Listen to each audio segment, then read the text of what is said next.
Okay, it's Friday evening. I've just got a quick 2 or 3 minutes with Party Chairman Nick Griffin. Nick's been very, very, very busy today, as have I, so it's all happening, isn't it, Nick? It certainly is, and the this British Jobs for British Workers thing really seems to be taking off. We've watched it spread all morning and all afternoon. Really, it's quite an astounding political event, isn't it?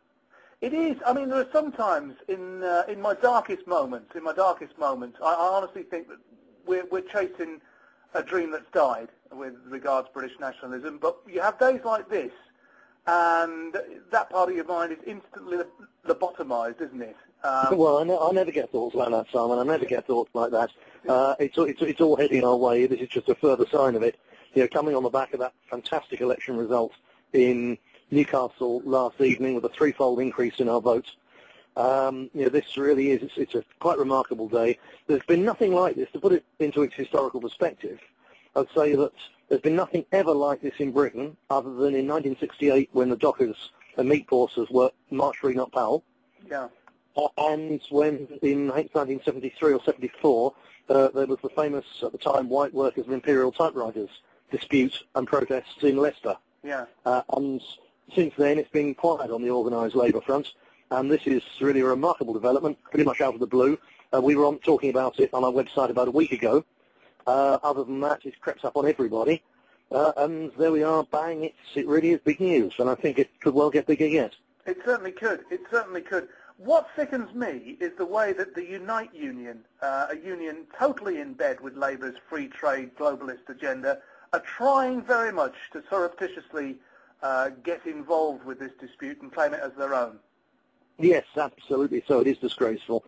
You know, there's Derek Simpson, the General Secretary of Unite. He spent so much time, he and his colleagues or comrades, working out how to oppose the British National Party at the June elections, that certainly in the middle of the afternoon today, their website hadn't even got anything about this wave of protests on it. He's a sickening internationalist and multiracialist. He actually was quoted earlier on today as saying it's not a question of foreign workers. You know, and he's saying he wants to stop British workers being excluded from competing for the jobs, but as long as they can compete fairly, that's all right. Well, no, it isn't all right. You know, bringing in foreign workers to do jobs that British workers are more properly skilled for and need those jobs at a time of really an economic depression. Bringing in foreign workers is an outrage full stop, isn't it? Well, it certainly is. That's my way of thinking. But I think that the sight and the sound of hearing people with Scottish voices and Welsh voices coming out in support of people, English people working in Lincolnshire, it's a truly astounding development, isn't it? It is, absolutely brilliant, yes. Yeah. And of course, you know, we've got, well, I've spent, as you know, Simon, pretty much all day on this story. We've got some really good material up on the website. We're organising, we'll have a leaflet, downloadable leaflet up very, very soon. Yeah. And on the website for people to take to the demonstrations. We've had a presence today at a number of them. And if this carries on, we'll have some more. Certainly will. Nick, I know you're busy. I'll let you go, and I'll speak to you first thing tomorrow morning. Okay, Simon. Thanks very much. Bye. Bye.